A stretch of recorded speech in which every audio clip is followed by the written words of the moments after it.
Capotillo Digital, escudriñando y narrando la historia.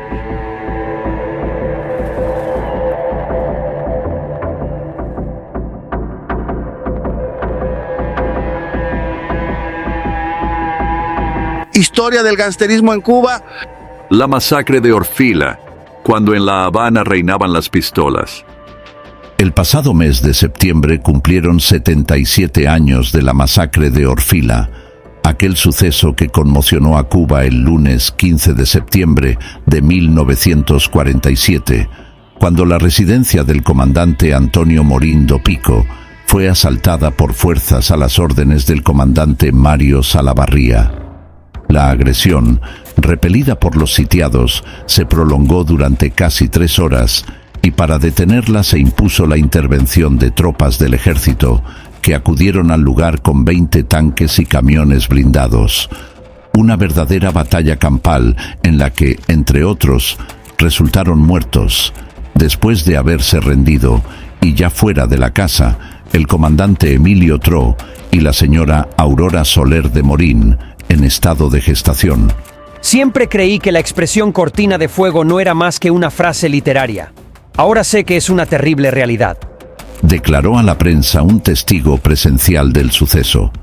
Como otros tantos, Tro y Salavarría emergieron a la luz pública después del ascenso al poder, en 1944, de Ramón Grau San Martín, cuando muchos luchadores antimachadistas pasaron factura al autenticismo en demanda de compensaciones o le reclamaron el cumplimiento de los postulados políticos por los que lidiaron. Pronto se multiplicaron los llamados grupos de acción que dirimían sus diferencias a tiro limpio y barrían a sus adversarios. Grau animó a esos grupos, los armó y al mismo tiempo estimuló sus rivalidades. Tro, jefe de la Unión Insurreccional Revolucionaria, UIR, se mostró contrario al grupo de Orlando León Lemus, el Colorado, y no acató la autoridad de Salavarría. Las diferencias se agudizaron cuando el presidente lo nombró director de la Academia de la Policía Nacional, y Tro insistió en instalar su despacho en el mismo edificio donde Salavarría, jefe del Servicio de Investigaciones e Informaciones Extraordinarias, tenía sus oficinas. El nombre de Tro se vinculaba al atentado de la calzada de Ayestarán, el 26 de mayo de 1947, del que el Colorado salió milagrosamente ileso. Morín do Pico, por su parte, provenía del bonche universitario y aunque fue absuelto, se le suponía implicado en la muerte del profesor y jefe de la policía universitaria Ramiro Valdés Dausá en 1940. Grau, para que se regenerara, lo designó jefe de la policía del municipio de Marianao. Su alianza con Tro era estratégica. Ambos eran enemigos de Salavarría. Ya Blas Roca, secretario general del Partido Socialista Popular y a la sazón representante a la Cámara, había advertido que aquellos nombramientos en los cuerpos policiales de jefes y miembros de las pandillas tendrían consecuencias fatales para la seguridad ciudadana y el desenvolvimiento político de la nación. Día de los sucesos. En la noche del 5 de septiembre de 1947, el automóvil de Tro era impactado por más de 60 disparos. Sus ocupantes resultaron heridos, pero Tro no se hallaba en el interior del vehículo. Los agresores, dijeron las víctimas, eran gente del Colorado e identificaron entre ellos a uno de sus hombres, el capitán Rafael Ávila. Una semana después, el viernes 12, Ávila era abatido a balazos en la bodega de 21 y D, en el Vedado.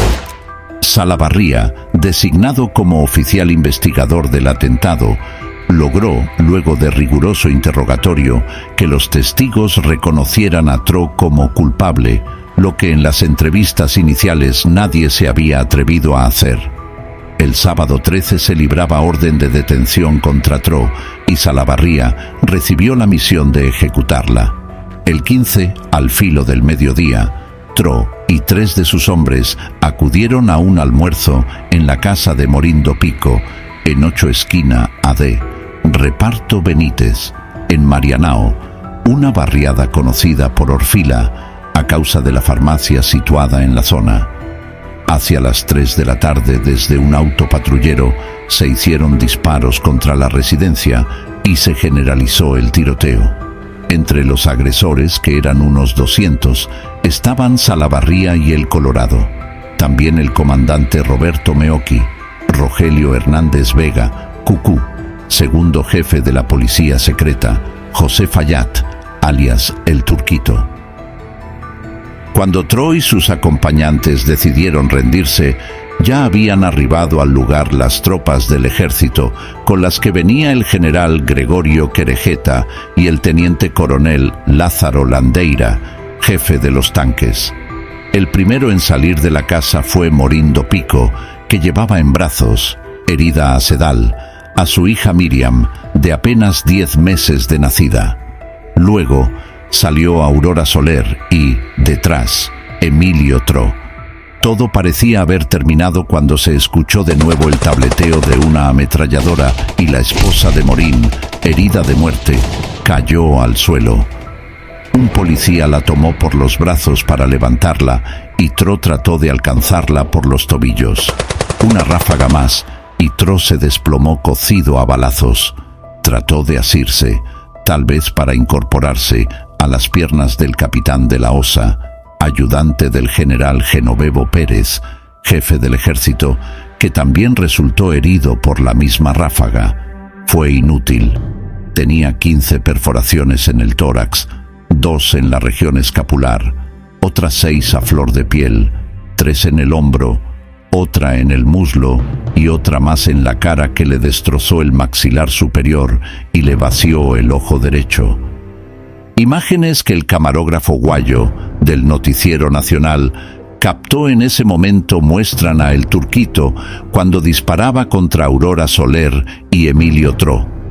Sus disparos, de pasada, hirieron al chofer de este y fulminaron a Luis Padierne, otro de los hombres de Tro. El ejército impidió que continuara la matanza, que arrojó 6 muertos por parte de los sitiados y muertos y heridos por la parte contraria. Morín Dopico fue conducido al hospital militar en calidad de detenido, y el teniente coronel Landeira arrestó a Salavarría. Eran más de las 6 de la tarde, y una lluvia intensa caía sobre La Habana. La sangre de las víctimas, impulsada por el agua, cubría de rojo el pavimento.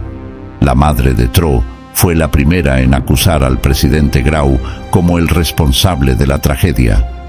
Lo mismo hicieron muchos de los líderes políticos de la época, que tacharon al gobierno de irresponsable, inepto e indisciplinado. Bajo el régimen actual no hay garantías para las mujeres ni los niños, respetados aún en las etapas peores del terror en Cuba, dijo el senador Eduardo Chivás, en tanto que otros tildaron al Ejecutivo de fomentador de desórdenes y violencia, y algunos más, de manera clara y terminante, identificaron al presidente como el gran culpable, el gran defraudador, el gran asesino, el gran simulador. Lo cierto es que Grau, refugiado en sus habitaciones privadas del Palacio Presidencial, se negó a atender a los que acudieron a la mansión del Ejecutivo, a fin de que dispusiera la intervención del ejército en la refriega, toda vez que era sabido que Tro y sus hombres jamás se entregarían a las fuerzas de Salavarría. Se ha especulado mucho sobre esa actitud de Grau.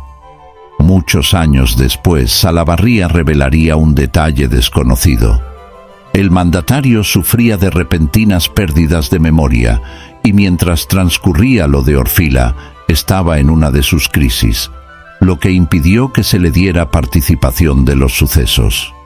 Alguien avisó al general Genovevo Pérez, de visita en Washington, de lo que sucedía, y el obeso y bien vitaminado militar dispuso desde allá el empleo de los blindados para poner fin a la matanza. El gobierno requisó las copias del documental que el Noticiero Nacional filmó minuto a minuto durante el combate. El estudiante Fidel Castro acusaría al presidente Grau, a su ministro de Gobernación y al jefe de la policía de ese secuestro, encaminado a borrar pruebas acusatorias.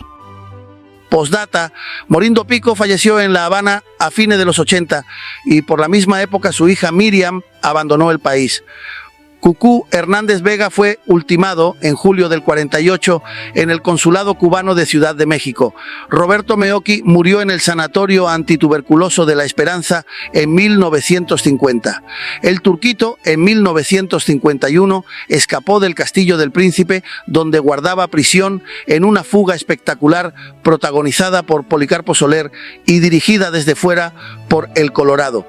En febrero de 1955, fuerzas comandadas por el teniente coronel Lutgardo Martín Pérez abatieron a El Colorado en la casa marcada con el número 211 de la calle Dureje, en la barriada habanera de Santos Suárez. El general Querejeta murió, ya nonagenario, en La Habana en 1984.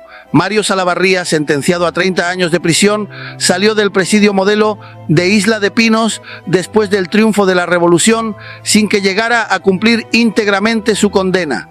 En 1963 fue detenido de nuevo por su participación probada en un atentado frustrado contra la vida del comandante en jefe Fidel Castro y que llevaría a cabo en la Plaza de la Revolución el 26 de julio de ese año. Consiguió otra vez su excarcelación anticipada y salió del país. Falleció en Estados Unidos en abril del 2004. Emilio Tro es una leyenda.